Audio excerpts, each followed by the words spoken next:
ఆరోగ్యాభిలాషులందరికీ మా హృదయపూర్వక ధన్యవాదములు. వ్యవసాయకులందరికీ శుభోదయం. ఈరోజు మనం ప్రాణాయామంలో భ్రమరీ ప్రాణాయామం ఎలా చేయాలో ఈరోజు తెలుసుకుందాం. మనము కంటిన్యూషన్గా చంద్రనాడి, సూర్యనాడి, అలాగే అనులోమ విలోమం చేశాం. నిన్న అనులోమ విలోమం తర్వాత మనం మానసికంగా ప్రశాంతం కోసం ఇది వచ్చేసి చాలా సింపుల్గా ఉంటుంది. భ్రమరీ ప్రాణాయామం. భ్రమరీ అంటే ఏంటంటే మన రెండు చేతుల్ని ఇలా బోర్లించాలి. ఈ బొటన వేళ్లను చెవి రంధ్రాలలో మూసేయాలి. చెవి రంధ్రాలలో బొటన వేలుతో మూసేయాలి. ఇలా బోర్లించుకోవాలి. బోర్లించేసి మనము ఓం అనే అక్షరాన్ని లేదా మా అనే అక్షరాన్ని మన లోపల జపించాలి. అది ఎలా చేయాలో ఇప్పుడు తెలుసుకుందాం. రెండు చేతుల్ని ఇలా బోర్లిస్తున్నాం. బొటన వేలు భాగాల్ని ఇలా పెట్టేసి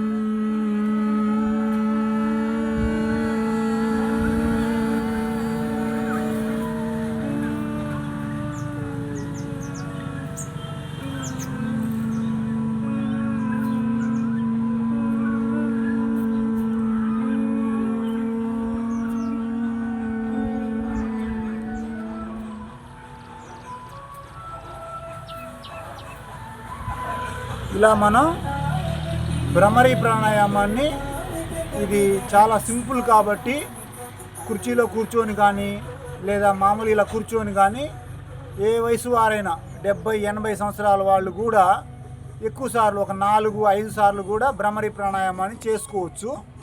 దీనివల్ల ఏంటంటే మనకి ఆలోచనలు అనేవి చాలా తగ్గిపోతాయి.